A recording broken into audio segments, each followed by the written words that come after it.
Welcome to Screen Queens, where we talk about everything screens and all things Queens. I'm your host, Jamie Miller, and I am happy to be here.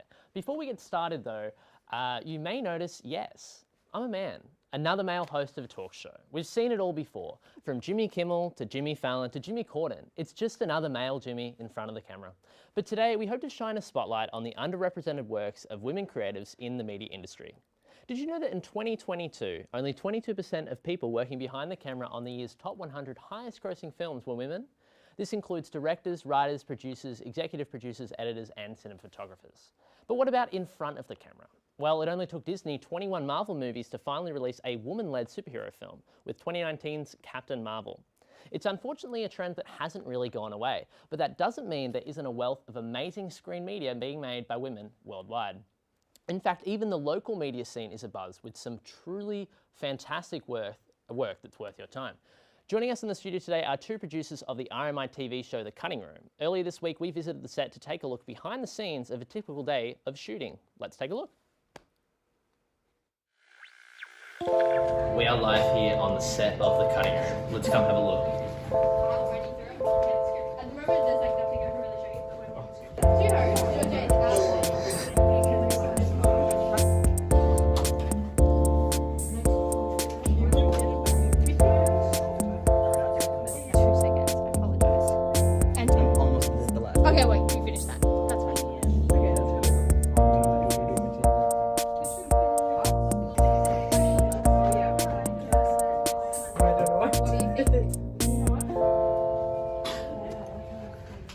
B-roll. Slay.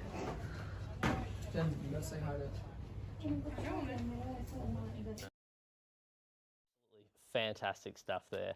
And now, please welcome live in the studio producers Charlie Stamatogiannis and Ruby Edwards. Thanks for joining us, guys. Thank you so much for having us. It's so weird being in front of the camera for once. Yeah, so you guys are both producers of the show. So tell me a bit about, tell me about the show firstly. Awesome. Do you want me to take this one? Yeah, go for it. Beautiful. So The Cutting Room is an RMIT TV training show that's currently in its third season. Ruby and I worked on the first season when we were like little baby studio assistants, I guess. So I was a writer and also an auto cue operator, and Ruby worked in graphics. Yeah. And that was about a year ago. And then since then, the show had another season which we weren't involved in, and then we've kind of picked it up as producers for season 3. And in essence, it's always been a news style show that reports on the world of screen media, from film and TV to the games industry to new media like TikTok and Instagram. And then we've kind of given it a more tighter, nuanced focus with our third season on the impacts that women, non-men and gender diverse people have in these sectors. Yeah, and as you mentioned there, that third season, so it's not a new show, but the tagline for the new season is Talking Back. Tell me a little bit about how you arrived at that particular lens for this new season. I think honestly it really stemmed from working on the first season and kind of the issues and the things that worked and the things that didn't on that first season that we found. And we kind of saw the potential in the show and really wanted to revamp it and give it a new kind of take. Yeah, and it's looking great. Everything's fantastic. Obviously, as you said before, you're both producers for this one, so behind the camera. What's that transition been like to those producer roles? What would you say are some of both the challenges but also the most rewarding parts of that? Speaking from my experience, prior to producing, my last studio role I took on an RMIT TV production was actually director of 1700, which was like a music style show that ran last year. So I don't think like it was a really big jump for me to go from directing to producing, but I guess most directly, like the time commitment absolutely exploded. Like suddenly it wasn't just about me thinking about the shoot maybe a day in advance, it was weeks and weeks of planning in advance. And I mean, pre-production ran for what, like a month or two? Yeah. And it's just like completely changed my everyday life and my scheduling, but it's also so rewarding, and I feel so much more proud of the work we do now that I feel like I truly value the labor that goes into all of it, and I really love our crew. Yeah. Oh, that's definitely great to hear. I mean, you guys are halfway through your season now, 4 episodes down. I believe you're on a mid-season break. What would you say has been the biggest learning curve in this first half of the season as producers? That's a hard question. Well, I mean, one thing that we've really focused on is that most of our crew are either entirely new to working in in-studio roles, or we've thrown them into the deep end with roles that they've never done before. So I think it's kind of been supporting them through that while also making sure that a show gets taped and that we create something that they're proud of. So yeah, I think it's been a bit of like that mix of nurturing and also pushing them to, I guess, do their absolute best and see their full potential through. Yeah, well, it is a training show, as you said there, but in spite of that, very high quality, very much worth your time there. As we said before, halfway through, what is planned for the rest of the season? Ooh, do you want to reveal it? We have quite a lot going on. I don't know. So each episode is typically themed around something in particular, is that correct? Yeah. So we've got an episode coming up that's about like the future of the industry and looking at it from like a student level. So we're going to be talking to some people from a institution that I won't yet reveal, who run a little collective that supports the non-men that study there. And it's basically about like empowering women and gender diverse people in the film industry from the moment that they study and as students. And then we've also got an episode on broadcast television planned, which we're hoping will be like super meta and self-referential and will be really fun and silly. We love a silly, goofy time, you know. It's one of those, I think, for me, one of the great things about the show is it's able to have that kind of tonal balance between talking about real issues but also keeping quite lighthearted. As we saw in some of the VT before, some mustaches, who knows what was going on there last week. But I mean, for both of you, besides the cutting room, do either of you have any other new projects in the works? We do. Probably can't reveal at this time or anything? I'm working on a little doco. Yeah. And hopefully in a few months we'll have a short film that I've written, produced, but who knows? Yeah. Yeah, I feel like my main focus at the moment is the cutting room, and it has been really rewarding seeing the crew grow and they're really coming into their roles now. So it's really exciting. Yeah. I think the thing that I really enjoy most about the show is kind of the two levels of it. So it's not only just about highlighting the contributions of women and non-men in the industry, but also about training up the next generation of women and non-men to feel confident in these typically male-dominated kind of boys' club cultures of TV. Yeah. Absolutely, and we also have a really big focus on every guest that we bring on is like a networking opportunity for our crew, and we encourage them to go and like actually meet with the talent and get to know them and possibly even exchange socials. And I feel like that's a really big benefit as well, is creating this like community of people who are all concerned about the same issues and are facing the same barriers. So yeah. Oh, beautiful, beautiful. Before we wrap here, I know you have a segment on the show called The Weather, where the hosts get to recommend a piece of media that they've really enjoyed this past week. Do any of you have a quick recommendation you can give us? I watched an animated series called Birdie and Tute recently. I'd really recommended that. That's great. Really great female-based writing. Yeah. I've got two recommendations, both Australian, because I feel like not enough people are getting into contemporary Australian films. So the first one is My First Summer, which is a beautiful queer feature film set in regional South Australia, directed by Melbourne's own Katie Found. And my second pick is Baby Teeth, which is absolutely soul-crushing, like a drama about a teenage girl with cancer, but it's so interesting and so uniquely Australian, and that one's done by Shannon Murphy. Shannon Murphy. Well, there you go. Some great recommendations there. Thank you very much for giving us a little tease. Thank you so much for taking the time to join us today. Some really interesting insights about the show there. Unfortunately, that is all the time we have for today. So we hope you've enjoyed taking a look behind the lens to celebrate a great local piece of women-led media making. Make sure to check out The Cutting Room Talking Back, airing Monday nights at 9 p.m. on Channel 31. I've been your host, Jamie Miller, and as always, screen on.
this.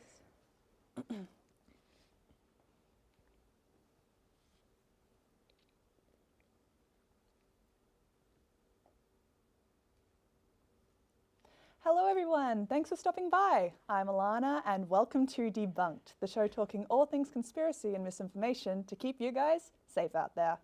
As much as we'd love to delve into the details of MH370 or the history behind the moon landing, today we'll be taking a step back and looking at why conspiracy theories exist and why people believe them.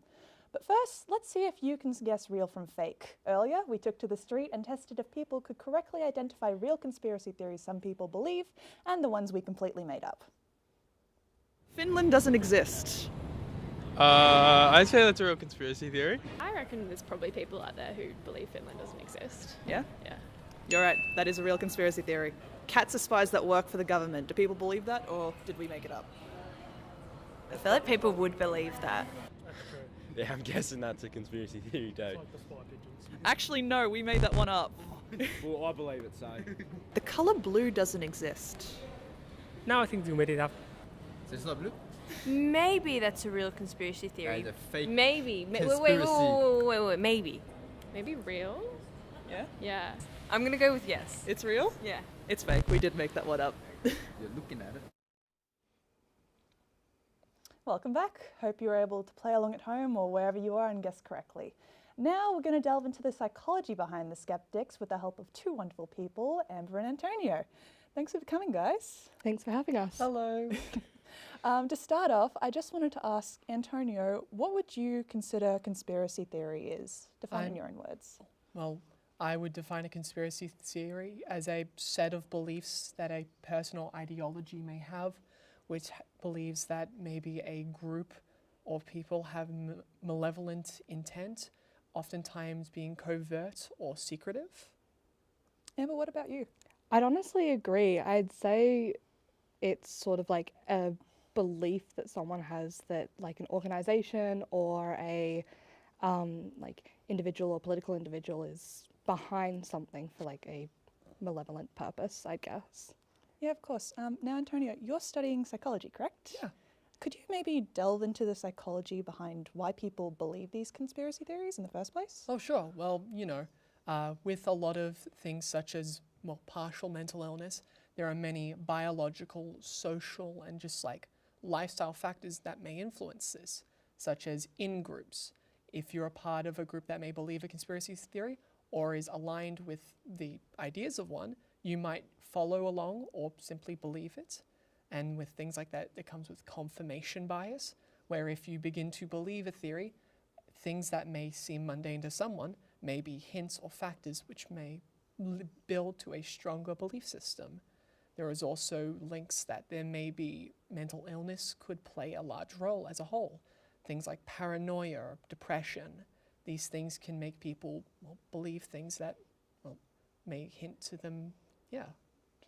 Yeah, and there are definitely a lot of factors that go into believing conspiracy theories, but Amber, I know that you're interested in conspiracy theories, don't necessarily believe them, but why do you think that conspiracy theories are popular even amongst people who don't believe them?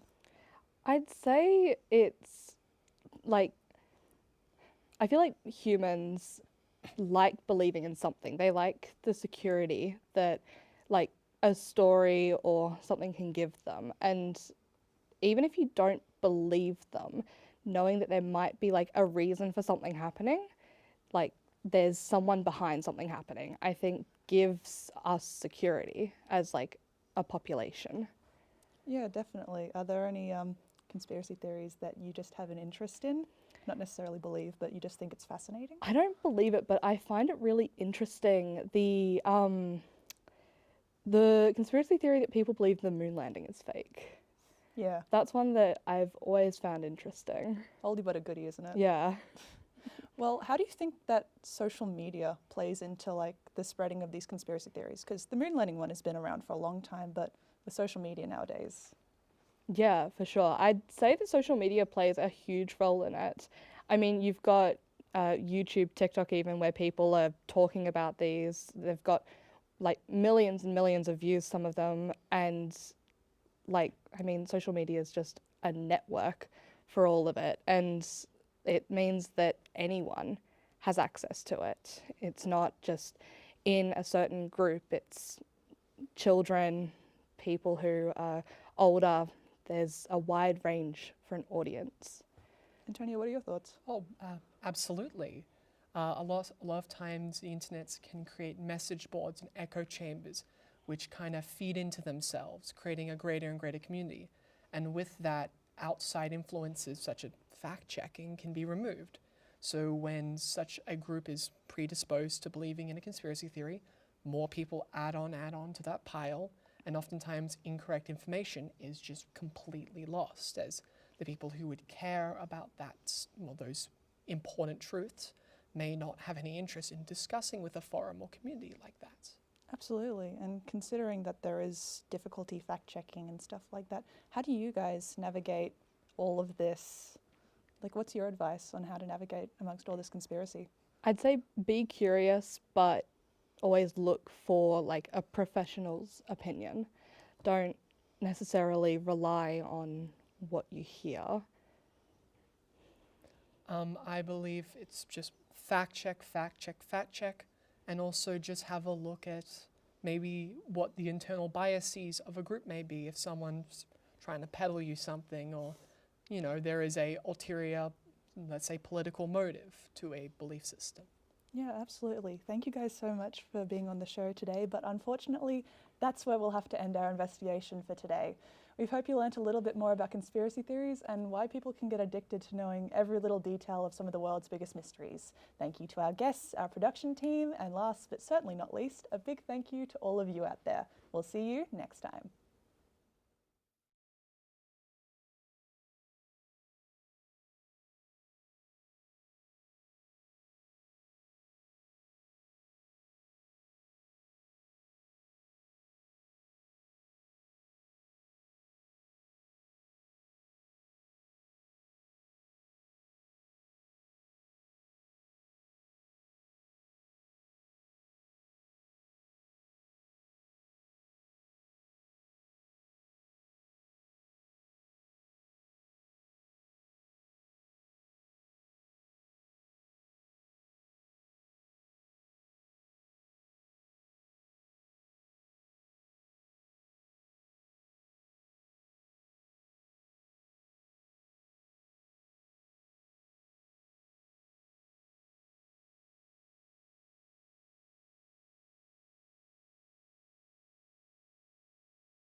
Is it just me who's hungry?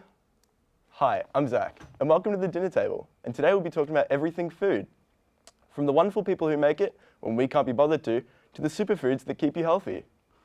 We'll be interviewing two guests from two different spectrums of the restaurant industry, as well as making them taste some of the stranger foods we found to be technically considered edible.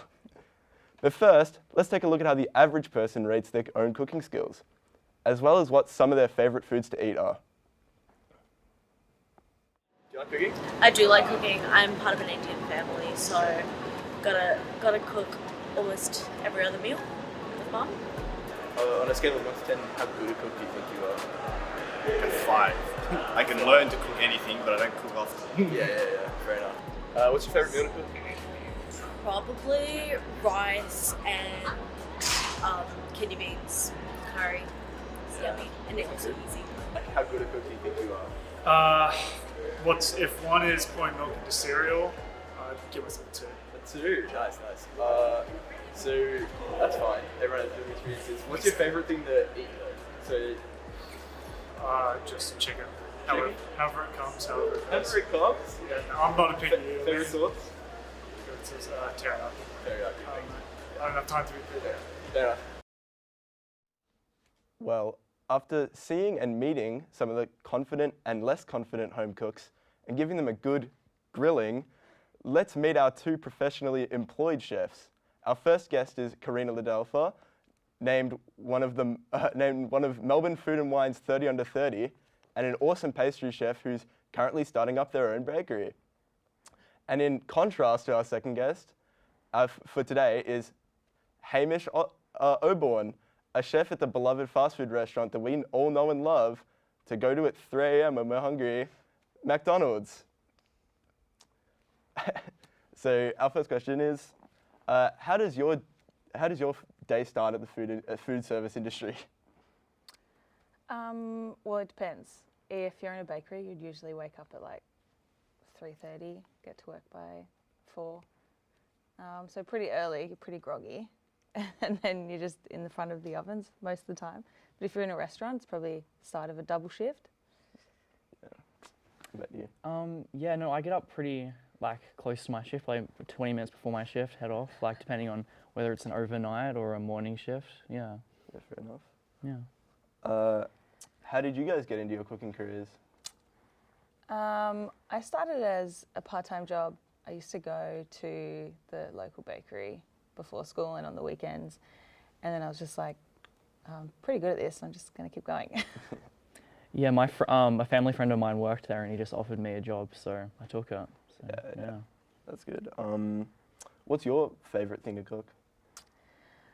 I actually hate baking at home.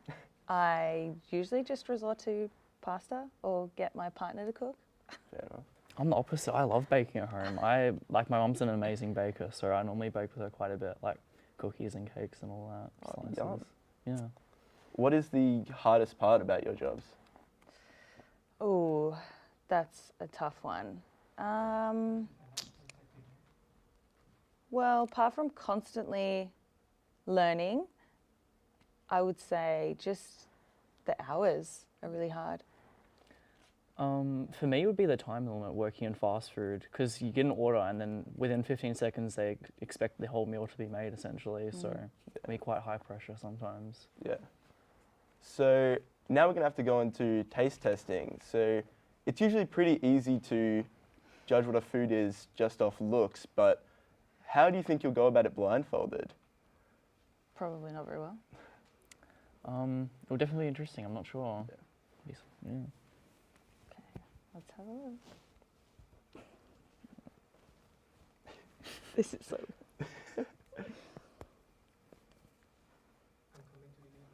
All good? All good. Yeah, sure. Alright, we've got the first food here. I don't know how I'm going to do it. I'll stick the fork in. Can't see anything. Yeah. Oh yeah, I'll give you a fork. Give me one. Oh my God. This smells like... Like a. I've got a fork in Like front of a- you. Yeah. It's like pastry. No, it smells like. It's like fried or something. Like a dumpling or something. Oh, like a dim sum. Yeah. Yeah. No, you're Do we right. taste it now? You can. Yeah. Oh yeah, definitely. Yeah, that's a dim sum. Dim sum? Yeah. Or. A cold, soggy one, yeah. Yeah. Well, you're actually correct. Nice. Oh, there you go. It's cold. Yeah. Let's go. You can put that back in the plate now. All right. And for the second food, okay, I'm gonna put it in front of you now. Oh. And and you. Oh, this is a Twiggy stick. What are they called? Is it like cabana or? Yeah, like one of those. You get them at the deli. At the deli, yeah. My nan gives Yeah. me these all the time. Used to get these as a kid. Yeah. Yeah, it's delicious. Yeah, it's delicious. And okay, do you have another food? Alright. So okay, take those cheesy sticks now. You're actually correct. Yeah? Both of you were correct. Yeah. And for the third food, we've got a bit of a different direction now. Okay. It's in front of This you. is one of those wafer. Thank you. It's a strawberry flavour. Yeah. Yeah, it's a wafer, yeah. Strawberry wafer? Yeah, is that? Yeah. Yeah, you're right. You're correct, actually. Woohoo! So you can take the blindfolds off now. Oh, sweet. Of those foods, which was your favourite? This one. Definitely? Mine was a Twiggy stick. Twiggy stick? Yeah, cabana, yeah. Nice, nice. Well, that's all we have time for today. Thank you guys for coming on. And just before we leave, I wanted to leave you with superfood of the day. We've got acai berries. They're rich in antioxidants and good for the immune system. Karina, did you want to shout out your bakery? Oh, yeah. I'll be opening Lumos Bakery in McKinnon on the 7th of June. Come on down. You can shout out your McDonald's as well if you want. I work at Kill Road Macca. We're 24/7. Like, drop by. I'll give you some free food. Yeah. Well, thank you for joining us today at the dinner table.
8, 7, 6, 5, 4, 3, 2, 1.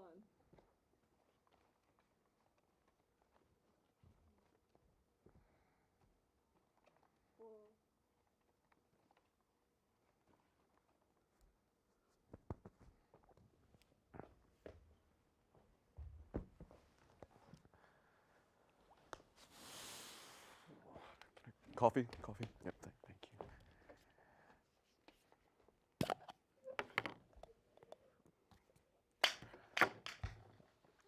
Yeah, good morning, everyone. Welcome back to the early show. Once again, I am your... Can I get another one? Just one that's going to taste decent. Yeah. Once again, I am your host, Harry. It is currently too early, but it's going to be 6 a.m. somewhere. So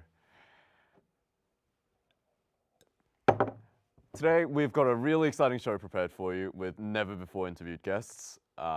Here's our clip.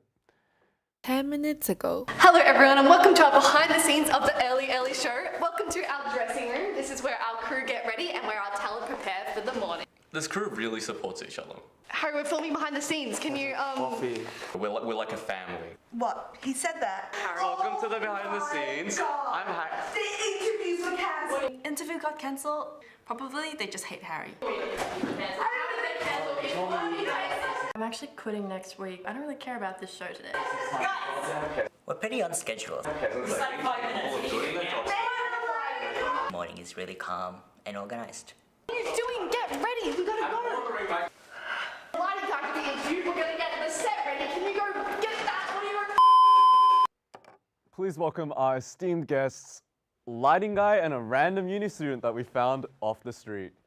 Welcome, guys. Welcome. I know. I'm so honored to have you here. Pleasure to be here. Yeah, thanks for joining us. And what's your name again, lighting guy? Jim. So there's Joe? All right, cool. Close enough. Close enough. And what about you, random university student? I'm Coco. Coco, okay. How's your morning been? Dead. Yeah, it's been pretty good. The lighting looks pretty good. Green for money and envy as well. I don't know what our viewers would have done without that precious information this morning. So, welcome back to our new segment of our show, Outfit of the Day. So, Joe, can you stand up and show us your outfit of our day? Well, we've got the whole kit and caboodle today. We start with the pink corduroy jacket. We move down to the dark blue jeans. It's a bit of a navy color, but it's kind of working with the complementary colors. As a lighting expert, we know how it is. Don't forget about the white kicks with a bit of blue trim there as well, complementing the jeans. Get a close up on that right there. Absolutely beautiful stuff. I think from top to bottom, we're seeing some big brands, Balenciaga, Gucci, H&M, and that's the outfit. Fair enough. With my outfit of the day, this sweater, usually in a sweatshop, it would have cost about 50 cents an hour, but I like to keep the cost down at 25 because the children's tiers really just like soften up my fabrics. Yeah, I need that really soft premium children's tiers for my skin. So again, with your outfit, we actually found these glasses in your waiting room before we filmed. Can you tell us about this look? So these are prescription. They've got, I think it's a 0.25. Some people would say that the flames represent a fire. It's more of a life thing for me. Again, I think these are, what does that say? Can't read it without my glasses. These are Balenciaga as well, but yeah, pretty good item. Yeah, those actually really remind me of the glasses that the woman was wearing when my dad left my family and started another one. So anyway, next segment. You lost your bag this morning, right, Coco? Yeah, I mean, lost. It was stolen from me from one of the producers. Ah, okay. So we actually had one of our interns climb into your window this morning, earlier at like 5 a.m. and just steal your bag out. So welcome back to our next segment. What's in your bag? So first thing in your bag, let's get this out. A bouquet of flowers. Who's this for? Oh, that's for my dead parrot. Oh, so sorry. Yeah, Mr. Squeak. Don't know why it's called Mr. Squeak, but it's the only sound he seemed to be able to make. Always squeaking. Well, not squeaking anymore. What about these horns?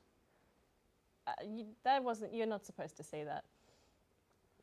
Fair enough, we'll be moving on. Suits you well. The Book of Answers. What Well- kind of answers can I expect to find in this book?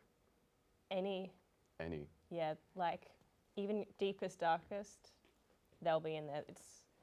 It actually kind of just, it knows what you need to know and it'll just appear on the page for you. So that's why my dad left. hmm Next item. Sorry I had to hear it that way. It's okay, it's okay.